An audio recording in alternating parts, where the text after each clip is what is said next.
우리 11절부터 14절까지 함께 합독하겠습니다.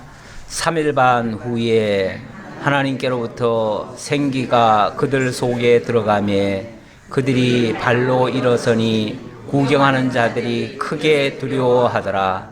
하늘로부터 큰 음성이 있어 이리로 올라오라 함을 그들이 듣고 구름을 타고 하늘로 올라가니 그들의 원수들도 구경하더라. 그때에 큰 지진이 나서 성 10분의 1이 무너지고 지진에 죽은 사람이 7천이라. 그 남은 자들이 두려워하여 영광을 하늘의 하나님께 돌리더라. 둘째 하는 지나갔으니 보라 셋째 하가 속히 이르는도다. 아멘. 둘째 화는 이렇게 해서 지나갔다. 이렇게 해서 지나갔다. 그리고 이제 곧 셋째 화가 속히 이룰 것이다. 그래서 이 시점은 이제 둘째 화의 마지막 장면이고요. 그리고 셋째 화가 임하기 직전에 있었던 그런 이야기다라고 말씀드릴 수 있겠습니다. 갈수록 이제 조금씩 복잡해지는 느낌이 아마 좀 들 것 같습니다. 저는 뭐 제가 증거를 하다 보니까 나름대로는 정리를 해서 증거를 해서 저는 이해가 돼서 증거를 하지만은 듣는 분들 입장에서는 뭐가 이렇게 복잡하게 이어지나 굉장히 뭔가 굉장히 복잡한 것 같은 느낌을 좀 받을 것 같아요. 그래서 이제 큰 틀에서 둘째 화까지 이야기가 끝나고 이제 셋째 화로 넘어가야 되니까 제가 잠깐은 정리할 필요가 있겠다라는 생각이 잠깐 들었습니다. 그래서 잠깐 정리하고 넘어가겠는데요. 일단 여러분들 주보를 좀 참조해 보시기 바랍니다. 첫 번째 그룹의 나팔 8장부터 있었고요. 두 번째 그룹의 나팔 9장부터 지금 방금 읽어드린 14절까지 11장 14절까지 두 번째 그룹의 나팔 가운데 두 번째 화 이야기였죠. 잠깐 정리하고 가도록 하겠습니다.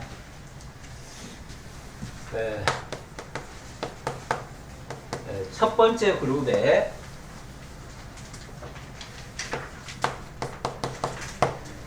나팔이 있었습니다. 그 나팔 속에 재앙들이 좀 있기는 있었지만은 그거는 그렇게 크지는 않았어요. 그거는 간접적으로 이 자연계에 하나님께서 창조해 놓으신 이 피조계를 통해서 오는 재앙이기 때문에 뭐 당장 사람한테 어떻게 뭐 치명타가 오는 건 아니었어요. 그래서 그거는 어느 정도 우리가 극복할 수 있는 부분이라고도 말씀드렸습니다. 이거 이제 8장부터 있었던 얘기고요. 그래서 두 번째 그룹의 내용은 요거는 이제 조금 심각했죠. 9장 13절부터인데 11장 14절까지 이 두 번째 그룹의 내용은 좀 심각해서 사람에게 직접적인 타격도 올 수 있고요. 이거는 좀 미래에 있을 이야기라고 그랬습니다.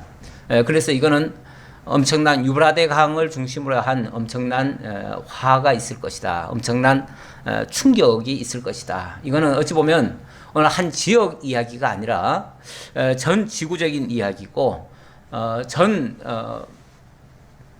세계 사람들에게 영향을 미치는 그런 내용이다. 그래가지고 이거는 화 그랬습니다. 그래서 두 번째 그룹의 나팔 속에서는 다섯 번째부터 시작하는데요. 다섯 번째 나팔에서 첫 번째 화가 나왔어요. 첫 화. 그리고 여섯 번째 나팔에서 두 번째 화. 이 두 번째 화가 지금 이야기되고 있는 중입니다. 근데 이 두 번째 화가 선포된 다음에 한 힘센 천사가 나타났다고 했습니다. 여기서부터의 이야기예요. 하늘에서 한 힘센 천사가 나타났다. 나타나가지고 한 두루마리를 들고 하늘에 계신 하나님께 맹세를 했습니다. 이 두루마리대로 내가 집행하겠습니다. 이런 얘기죠. 그러니까 엄청난 화가 있을 것인데 그것은 두루마리에 기록된 내용대로 될 것이다 라는 말이었고요. 그렇게 맹세가 끝나고 나니까 자, 일단 한 천사의 한 힘센 천사입니다. 이 힘센 천사가 양발을 바다와 땅을 밟고 서서 두루마리를 들고 하나님께 맹세를 한 거예요. 이 두루마리대로 내가 집행하겠습니다. 이렇게 한 거예요. 자, 그렇게 하고 나서 이 두루마리가 있었죠? 이 두루마리를 누구에게 줬어요? 요한 사도에게 줍니다. 요한 보고 하늘에서 음성이 내려서 이 천사에게 있는 이 두루마리를 네가 갖다 먹으라 그래요. 그래서 이 두루마리를 요한이 먹습니다. 두루마리를 먹고 나니까 입에서는 굉장히 달았는데 뱃속에서는 굉장히 쓰더라. 그 뒤에 이제 설명이 뭐라고 나오냐면 네가 이걸 먹고 난다면 많은 사람들에게 이제 많은 백성과 방언과 나라와 임금들에게 외칠 것이다. 그렇게 외치는데 그 내용이 사실은 좋은 내용이 아니잖아요. 어찌 보면 세상을 심판한다는 얘기 같은 내용인데 그런 이야기를 듣고 좋아할 사람들이 아무도 없습니다. 그러니 전하는 자도 너무너무 고통스럽고요. 또 그것을 받는 자들은 이를 부득부득 갈지요. 그래서 이 요한이 먹고 나서 그건 너무나 이제 배가 아픈 상태. 그러니까 너무 고통스러웠다. 그런 얘기예요. 고통스러웠죠?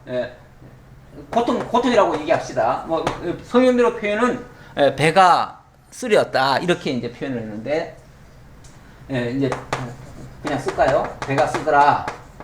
자, 이 고통스러운 일을 이제 요한이 겪게 됩니다.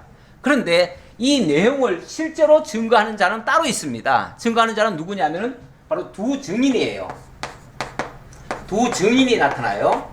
두 증인이 나타나서 이 두 증인이 주 앞에 서서 온 세상을 향해서 증거하게 됩니다.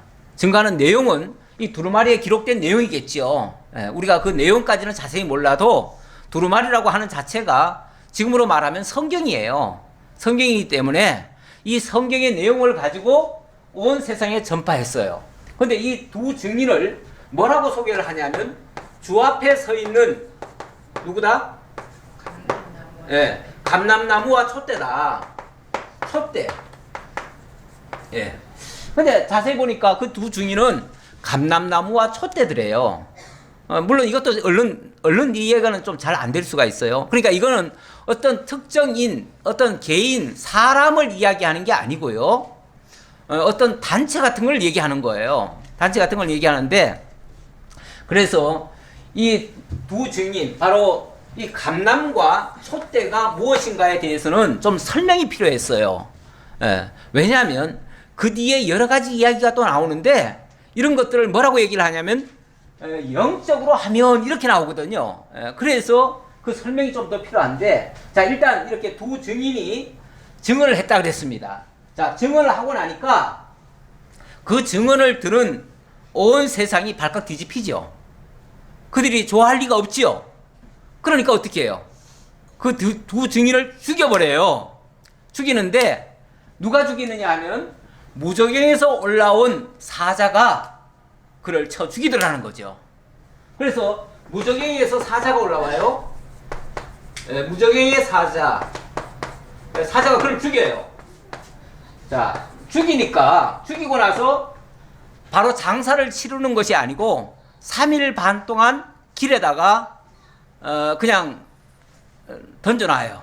그러니까 온 세상 사람들로부터 조롱을 당하는 거죠. 조롱을 당하고 비웃음을 당하고, 그래서 온 세상은 그가 죽었다는 것을 알고 다 기뻐해요. 야, 우리를 괴롭히던 저자가 죽었구나. 이제 더 이상 우리를 괴롭힐 자는 없다. 그 얘기죠. 우리가 세상에 복음을 전해도요, 사실은 모든 사람이 기쁘게 받아들이는 것이 아니고 굉장히 고통스럽게 여기고 대적하려는 사람들도 있어요. 그래서 예수님은 그런 표현도 하셨어요. 세상이 너희를 미워하는 것은 너희가 미운 게 아니라 바로 나를 미워서 그런 것이다. 그러면서 너희가 만약에 세상에 속한 말을 하였다면 그들이 환영할 것이지만 너희들이 하나님께 속한 말을 하기 때문에 세상이 너희를 미워하는 것이다. 이런 식으로 표현하셨죠. 그러니까 그들이 죽임당하고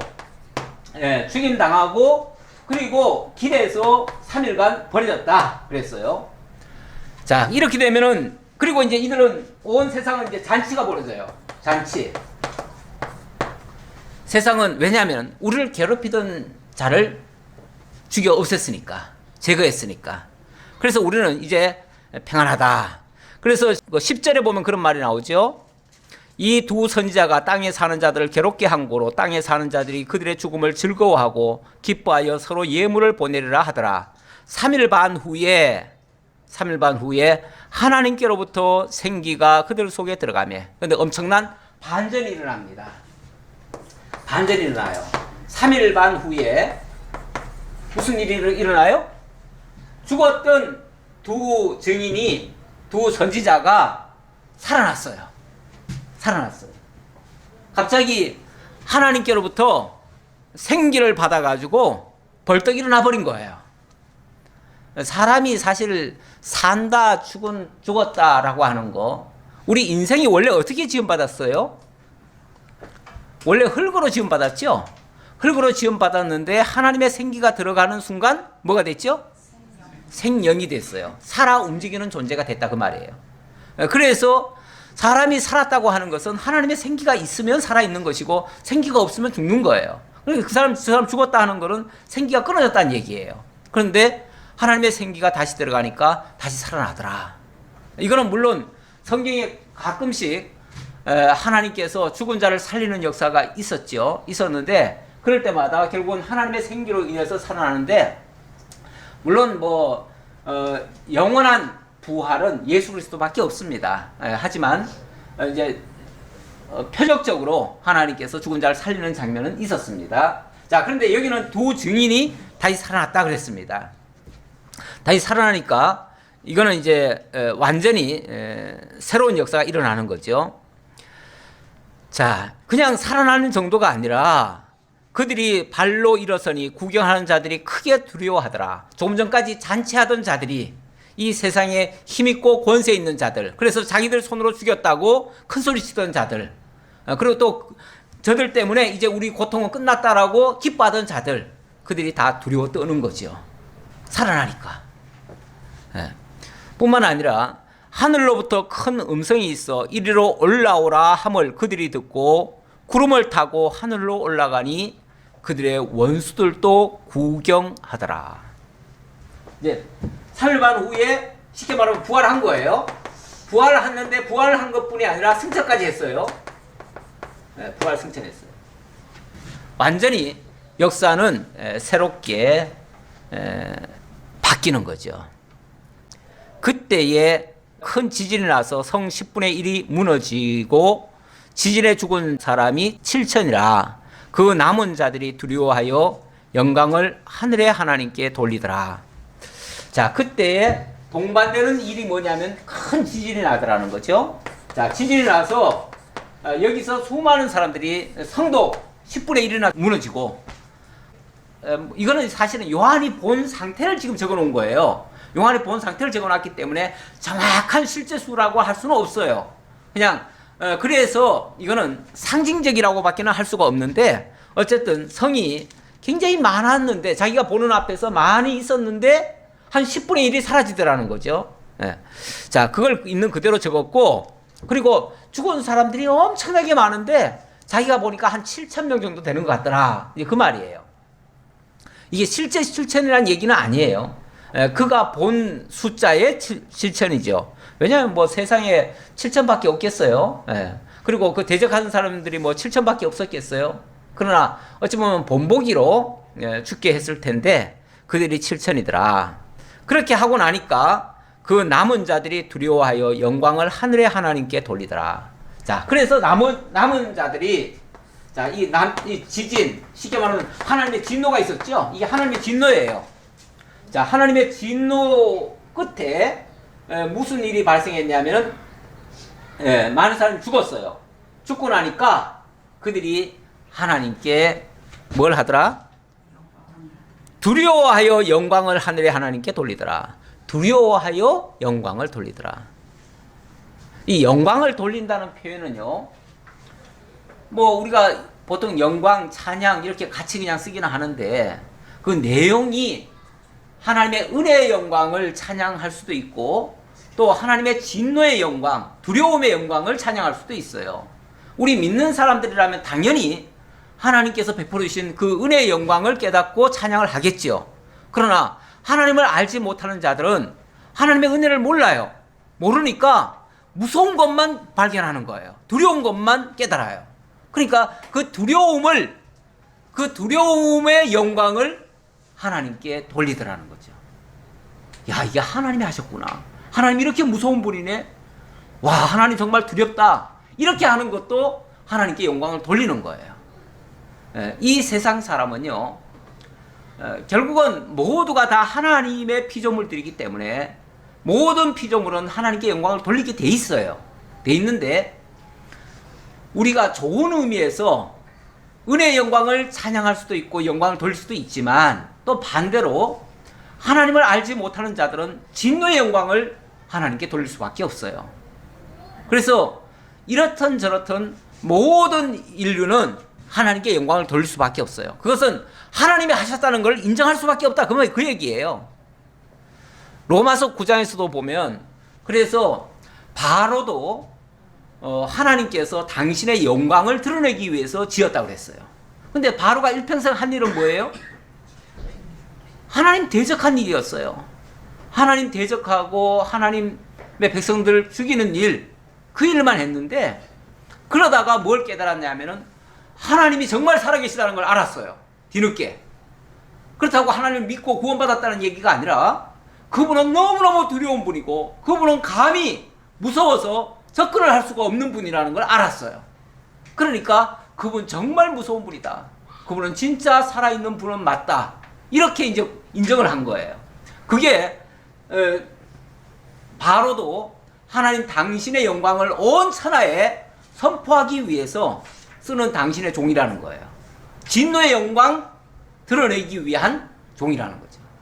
그러니까 우리가 넓게 말하면 모든 인류는 거저온 인간은 없어요. 거저온 인간은 없고 다 하나님의 영광을 드러내기 위해서 하나님을 찬양하기 위해서 지음받은 건 맞는데 좋게 하나님의 은혜를 깨닫고 찬양하고 영광 돌리는 선한 도구로 쓰임받는 자들이 있는가 하면 또 한편에서는 어쩌면 그렇게 하나님 무서운 분인 거를 드러내려고 못된 짓만 골라 하다가 그래가지고 하나님의 그 엄중함을 위엄을 드러내고 그리고 가버리는 그런 인생도 있어요. 그러니까 그 사람의 입장에서는 사실은 안 온 것만 못하죠. 그렇죠? 고통스럽죠. 그래서 가룟 유다를 예수님이 표현할 때 그런 식으로 표현한 적이 있어요. 네가 차라리 세상에 오지 않았으면 더 좋았을 것이다. 이런 식의 표현을 한 적이 있어요. 그러니까 왜냐하면 악역만 하니까. 악역만 하고 하나님의 영광을 드러내는 일은 했어요. 넓게 말하면은 가룟 유다 때문에 예수님이 십자가 못 박혀 죽은 거 아니에요? 예수님 십자가 못 박혀 죽은 것 때문에 우리가 구원받은 거 아니에요? 온 인류를 구원하려면은 누군가는 죽여야 될 거 아니에요? 그러니까 그 죽이는 일에 가룟 유다가 한 몫을 했으니까 나도 하나님의 일을 했다 말할 수 있어요. 그런 면에서는 마귀도 하나님의 일을 하지요. 마귀도 얼마나 하나님을 대적하고 못된 짓을 골라 하는데요. 근데 그것도 하나님의 일이에요. 하나님을 드러내는 일이에요.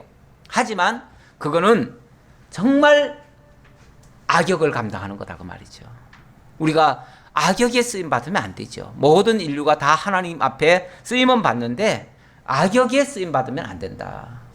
선한 일에 쓰임 받고 하나님 은혜의 영광 찬양하는 일에 쓰임 받는다면 우리는 매우 소중한 정말 하나님의 사람들이 되지만 그렇지 않다면 하나님의 진노를 쌓는 데에 동원되는 어찌 보면 쓰임 받고 버려지는 그런 도구도 될 수 있어요.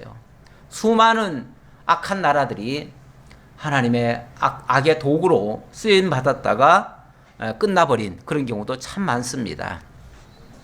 자, 그런 이야기를 했고요. 자, 지금 이렇게 설명을 드려도 이해가 잘 안 되시나요? 안 될 수 있죠. 왜냐하면 이게 무슨 현실감이 없잖아요.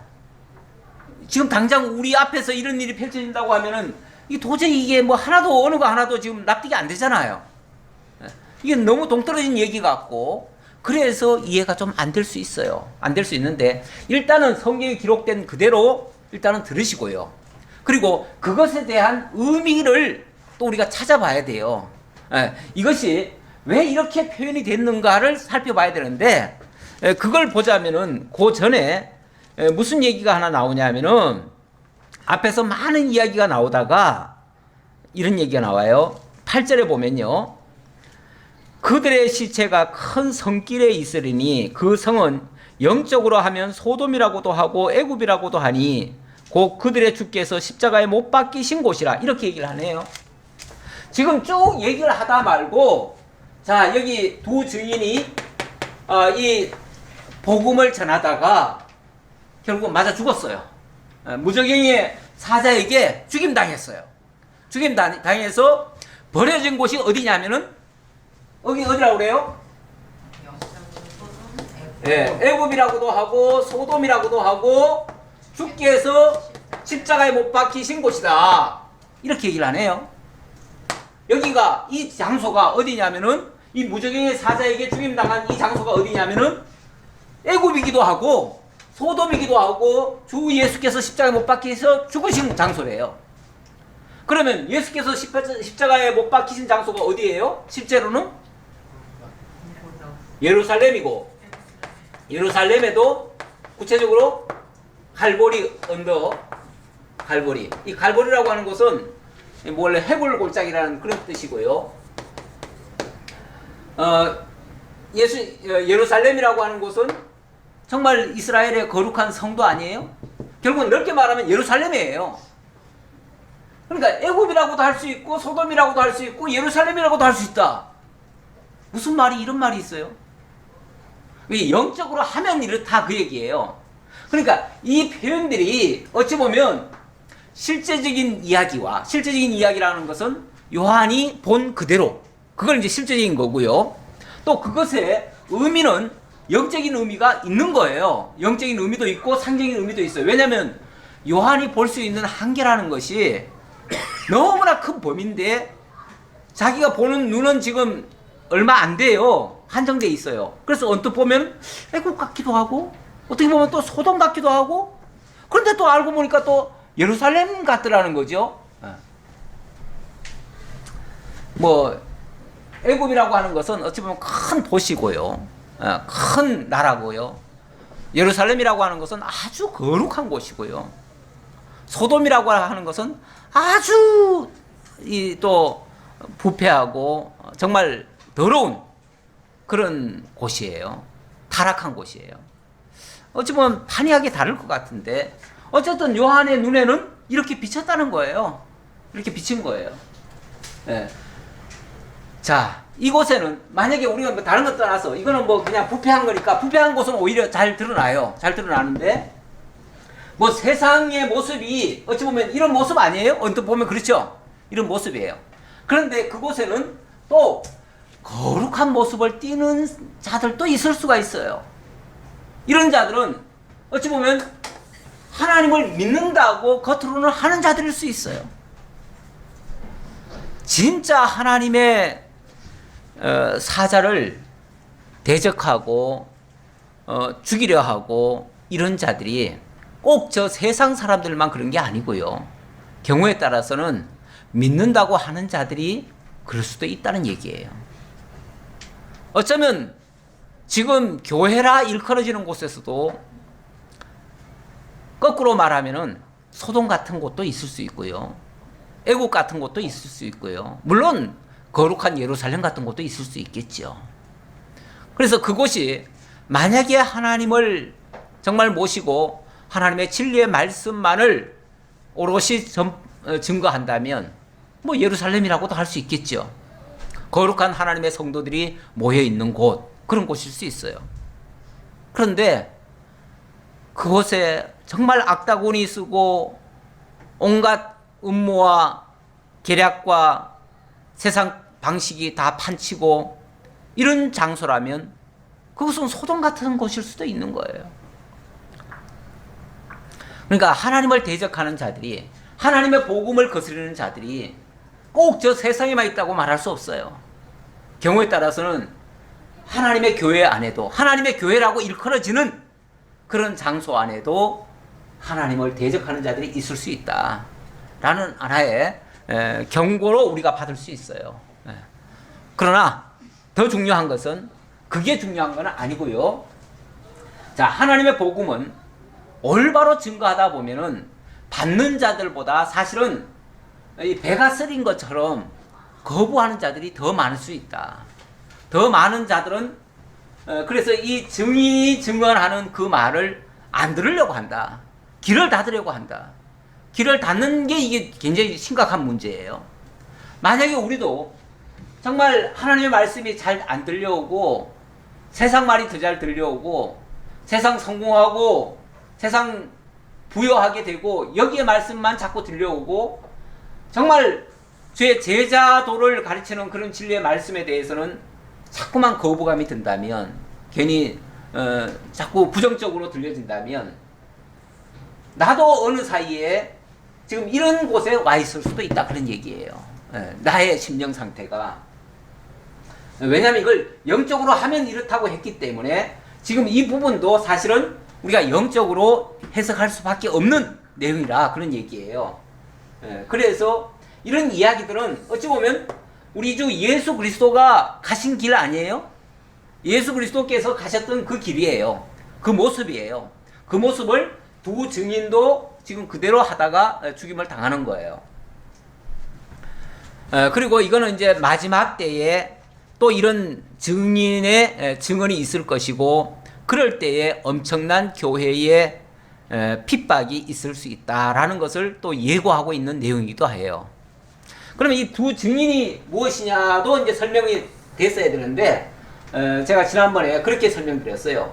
이 감람이라고 하는 것은 기름을 얘기한다고 그랬잖아요. 올리브 기름, 이게 나무에서 짜서 나오는 거, 그거라고 했고, 또 이 촛대라고 하는 것은 뭐 우리 요한계시록에도 계속해서 촛대는 교회다 이런 식으로 표현을 했잖아요.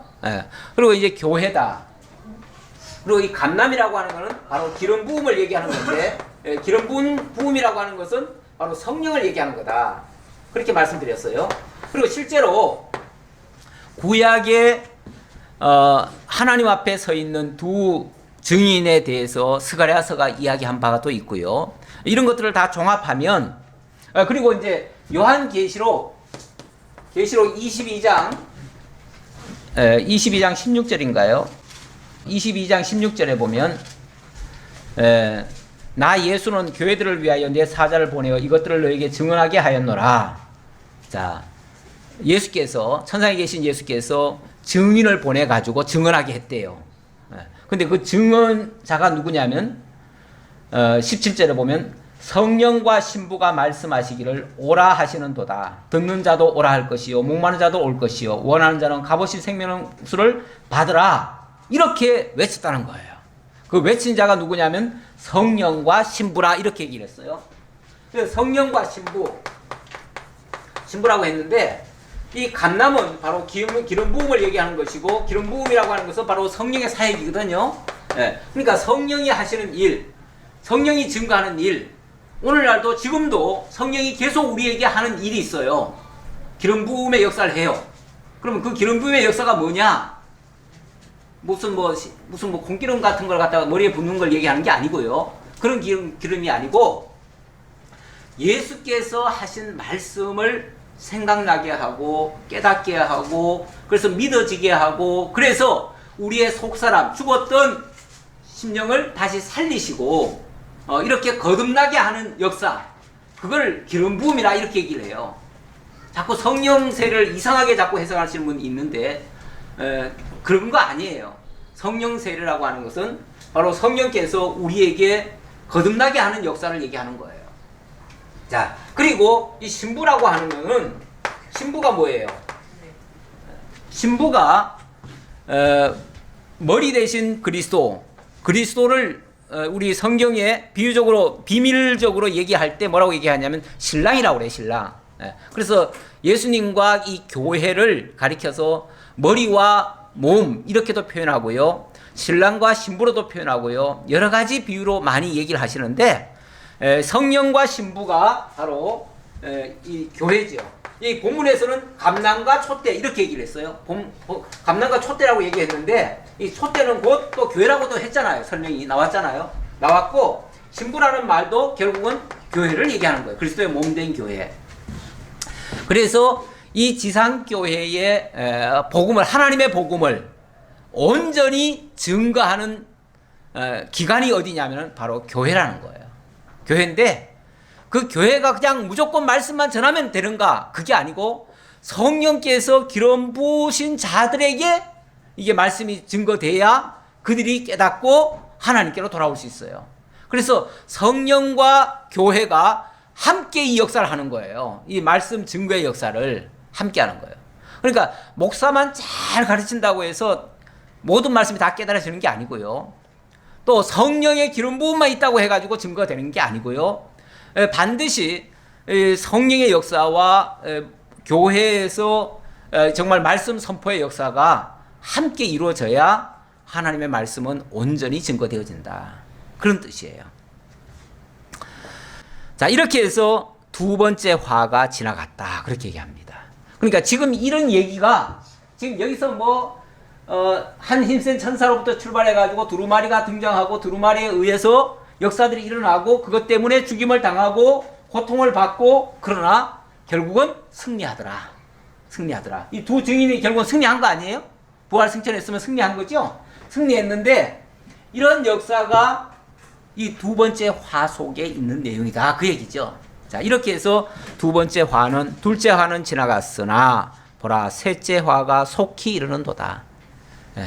이게 끝은 아니라는 거죠. 이게 끝이 아니고 또 다른 셋째 화가 기다리고 있다.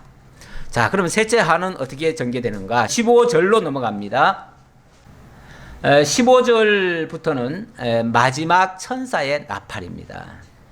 자, 첫 번째 나팔, 두 번째 나팔. 자, 이렇게 얘기를 했어요. 두 번째 나팔 이렇게 얘기했는데, 자, 여기서 이제 첫 번째 그룹이고요. 묶어서, 첫 번째 나팔과 네 번째 나팔까지를 첫 그룹이라고 얘기했고요. 두 번째 나팔은 다섯 번째와 여섯 번째, 이걸 얘기한 거고, 이거 이제 마지막 나팔은 이 일곱 번째 나팔인데, 이거 그룹으로 말하면 세 번째인데, 이건 혼자니까 그룹이라고 말할 필요는 없겠죠. 그래서 마지막 나팔이라고 얘기를 합니다. 마지막 천사의 나팔. 마지막 천사의 나팔. 이렇게 얘기합니다. 자, 여기 내용은 좀 길어요. 어디까지냐면 11장 15절부터 16장까지 좀 길어요. 이 내용이 길다고 하는 것은 할 말이 많은 거겠죠. 당연히 할 말이 많겠죠. 마지막 재앙이라고 하는 것은 어찌 보면 이제 더 이상 돌이킬 수 없는 그런 이제 재앙이 있을 것인데, 그러다 보니까 또 그러한 화가 이루어질 수밖에 없는 배경도 있어야 돼요. 여러 가지 설명이 또 필요하잖아요. 그러다 보니까 설명이 또 길어지고 이 설명의 내용은 본격적인 화는 사실은 16장으로 넘어가서 나오고, 그러면 11장 15절인데 15장까지는 그럼 무슨 얘기냐? 이건 어찌 보면 그 배경 이야기가 쭉 나오고 있어요. 그러다 보니까 어찌 보면 지금까지 얘기했던 얘기가 또 반복되는 것 같은 느낌도 나는데, 어차피 여러분들이 좀 기억해야 될 거는요, 이 요한계시록은 무슨 순차적으로 기록된 게 아니에요. 다시 말하면 지금 이 나팔이 이렇게 지금 쭉 연결됐다고 해가지고 이 나팔 이거 후에 이것이 일어나고 이거 후에 이것이 나고 이렇게 되는 게 아니에요. 이런 걸 뭐라고 표현을 하냐면 직렬이 아니라 병렬적 방법이다 이렇게도 얘기할 수 있어요. 그러니까 기록 방식도 병렬적이에요. 병렬이라는 것은 이미 앞섰던 얘기의 세부적인 내용이 다시 또 나올 수가 있어요. 그러다 보니까 이미 지나간 것 같은 얘기였는데 끝에 가서 또 나오는 거예요. 그게 물론 역사라고 하는 거는 반복이기 때문에 똑같은 사건이 아닐 수도 있어요. 하지만 시간적으로 말하면 과거의 이야기를 다시 할 수도 있어요. 그래서 이거를 지난번에 그건 다 지나갔는데 왜 또 이런 얘기가 또 나오지? 이렇게 생각하지 마시고 그 배경을 설명하려니까 그 배경은 과거로부터 계속 이게 연결되는 거예요. 그래서 과거 이야기가 또 나오기 시작해요. 그 과거 이야기는 어찌 보면 조금 전에 둘째 화 같은 경우는 저 미래에 있을 얘기라고 했잖아요. 그런데 이 셋째 화는 다시 또 과거의 이야기가 또 쭉 거슬러 올라가서 예수님이 이 땅에 오실 때부터의 이야기가 또 나와요. 그래서 어쩔 수 없이 이건 일종의 배경 설명이다 이렇게 이해를 하셔야 돼요. 그래야 우리가 좀 이해가 헷갈리지 않죠. 이 얽히면은 요한계시록은요 꼭 무슨 실타래 같아요. 실타래 같아가지고 실타래가 어딘가 한 번 얽히잖아요. 이게 풀지 못하면은 굉장히 복잡해져 버려요. 그 다음부터 막 머리가 아프기 시작해요. 그러니까 이거 실타래를 끈을 잘 붙잡고 끝까지 가셔야 돼요. 그러려고 제가 사실은 말이 조금 많아졌는데, 그래서 15절에도 보면 일곱째 천사가 나팔을 불매 하늘에 큰 음성들이 나서 이르되 세상 나라가 우리 주와 그의 그리스도의 나라가 되어 그가 세세토록 왕노릇 하시리로다 하니, 다시 하늘 장면이 보이고요. 그 하늘에서 찬양하는 모습이 나와요. 찬양하는 모습. 뭐라고 찬양하는가? 일곱째 천사가 나팔을 불 때에 큰 음성들이 찬양하는 내용이에요. 그러니까 이 음성들은 뭐 천사들의 합창이다 이렇게도 말할 수 있겠죠. 자, 뭐라고 찬송하는가? 세상 나라가 우리 주와 그의 그리스도의 나라가 되어 그가 세세토록 왕노릇 하시리로다.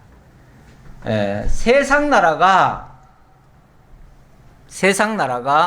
우리 주와 그의 그리스도의 나라가 되었다.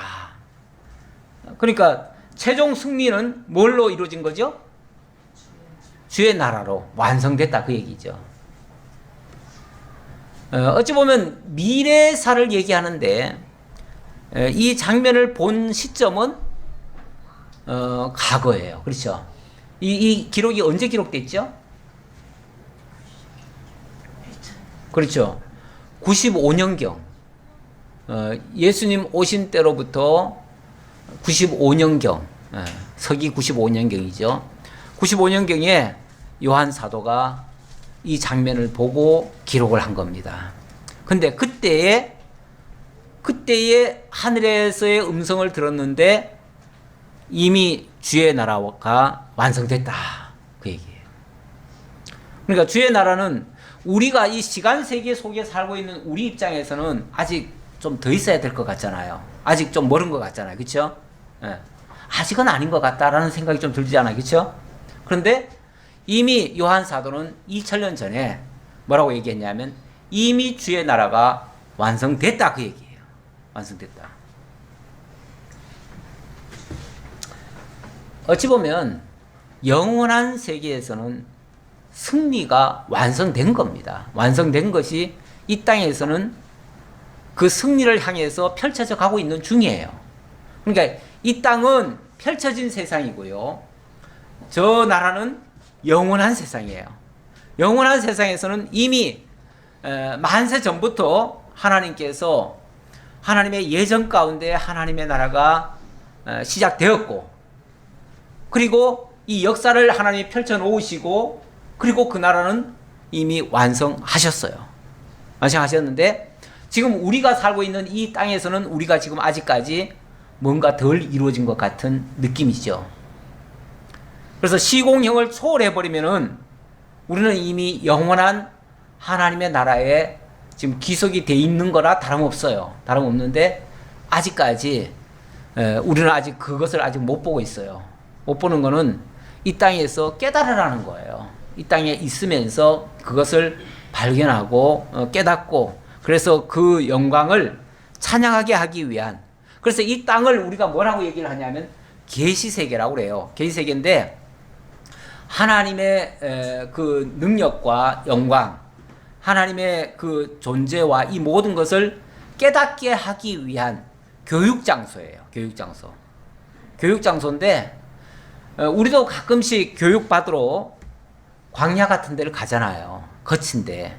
요즘은 학생들도 일부러 아주 뭔가 체험하게 하려고 집은 다 평안하고 좋아요. 지금 아주 뭐 호화로운 옛날로 말하면 궁궐 같은 데서 살고 있어요. 지금. 요즘 살고 있는 사람들 수준이요. 옛날 임금들 살고 있는 수준보다 더 높습니다.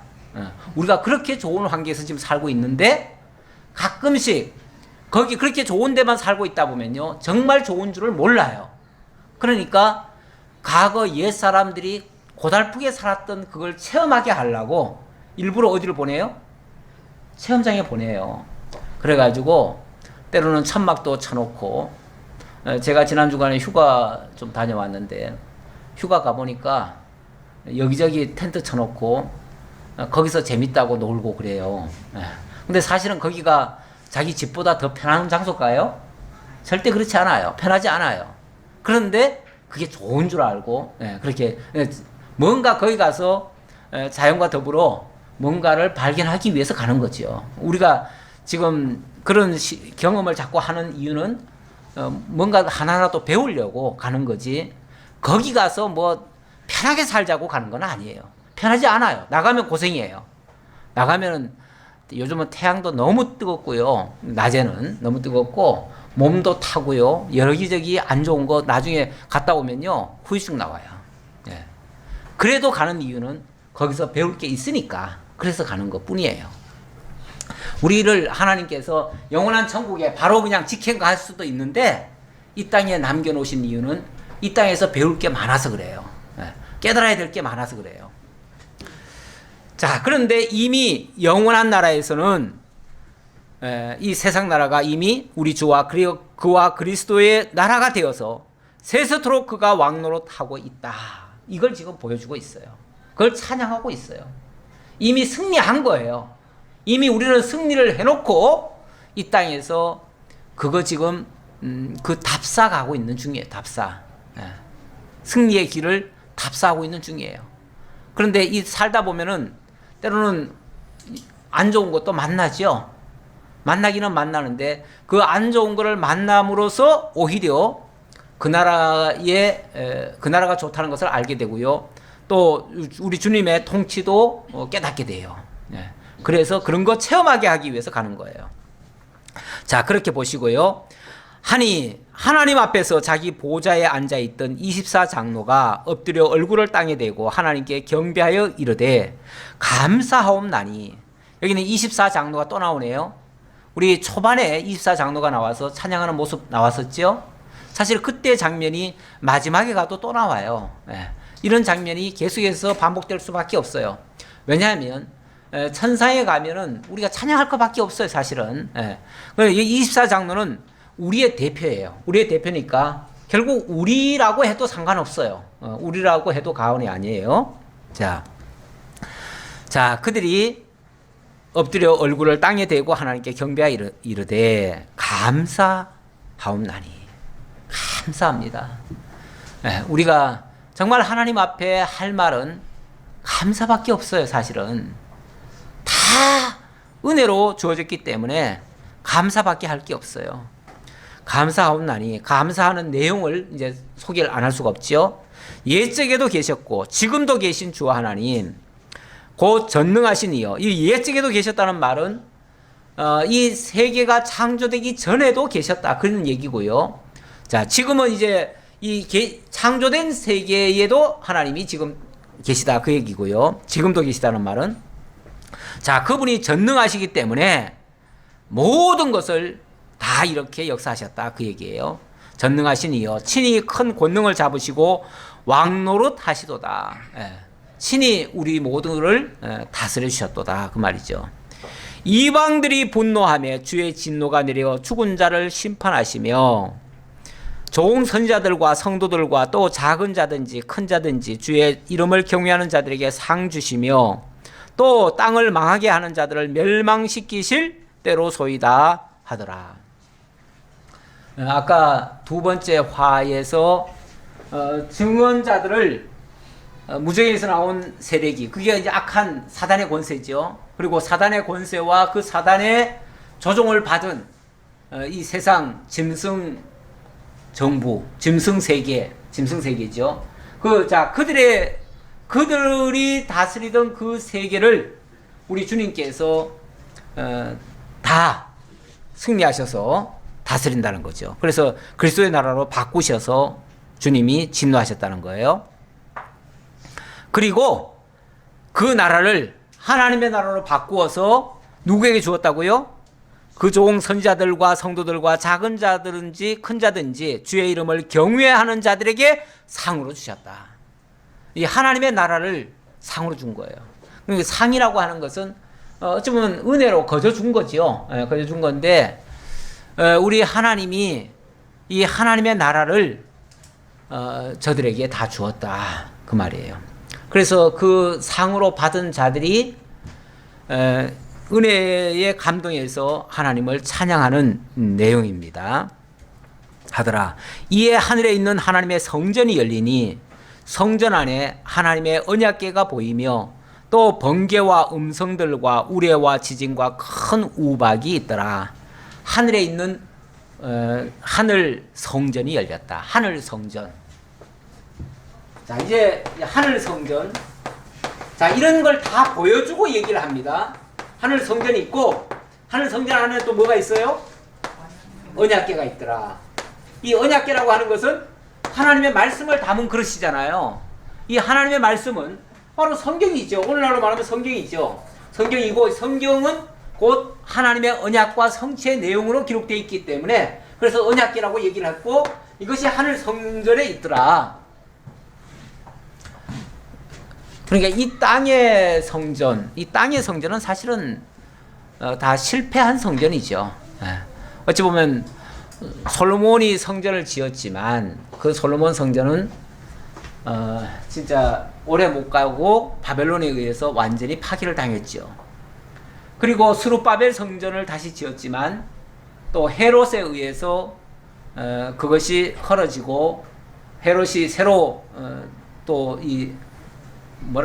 지금으로 말하면은 리모델링 한 거죠. 리모델링 해가지고 완전히 가짜 성전을 만들었죠. 가짜 성전. 앞으로 또 한 번 성전이 또 만들어질 것 같기도 해요. 네, 왜냐하면 이건 하나의 표징적으로 하나 만들어질 거는 같은데 설령 만들어져도 그건 가짜예요. 그건 진짜가 아니에요. 네. 진짜 성전은 하늘 성전입니다. 우리는 하늘 성전을 바라보는 자들이에요. 그 성전에는 그런데 요한계시록 끝에 가면은 그 하늘 성전의 모습이 또 나오는데 하늘 성전에는 실제로 이런 어떤 모양 같은 모양이 아니에요. 오히려 예수 그리스도가 하늘 성전이셔요. 참 성전이셔요. 그래서 이 성전의 모습을 이 지상에 있는 어떤 건물 같은 그런 걸로 이해하시면 안 된다라는 거 말씀드리고요. 하나님의 나라는 철저하게 하나님의 언약의 말씀으로 완성되는 것이다. 그래서 말씀 떠나면 성전을 이룰 수가 없습니다. 말씀으로만 성전이 지어져 갑니다. 우리도 말씀 떠나면 우리는 아무것도 아니에요. 우리는 아무것도 아니에요. 그래서 이 교회가 존재하고 붙들어야 될 유일한 정말 보화 같은 거라면 말씀이에요. 말씀 떠나면은 우리는 아무것도 아니다라는 거 하늘 성전을 보면서 자, 이 하나님의 성전을 먼저 열어 보여줍니다. 열어 보여주고 그리고 세 번째 화가 어떻게 펼쳐지든 간에 이미 결론은 뭐예요? 결론은 승리. 하늘 성전으로 완성된 하나님의 성전으로 이렇게 완성된다라는 것을 이미 확정해 놓고 그리고 펼쳐가는 거예요.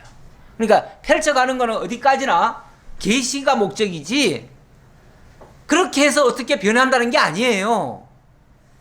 자꾸 우리의 신앙을 이렇게 하면 어떻게 하고 저렇게 하면 어떻게 하고 어떤 사람들은 뭐 이렇게 하면 지옥 가고 저렇게 하면 예수 믿어도 나중에 가서 뭐 또 지옥 가고 어떻게 이렇게 자꾸 얘기하는데 그게 아니고요.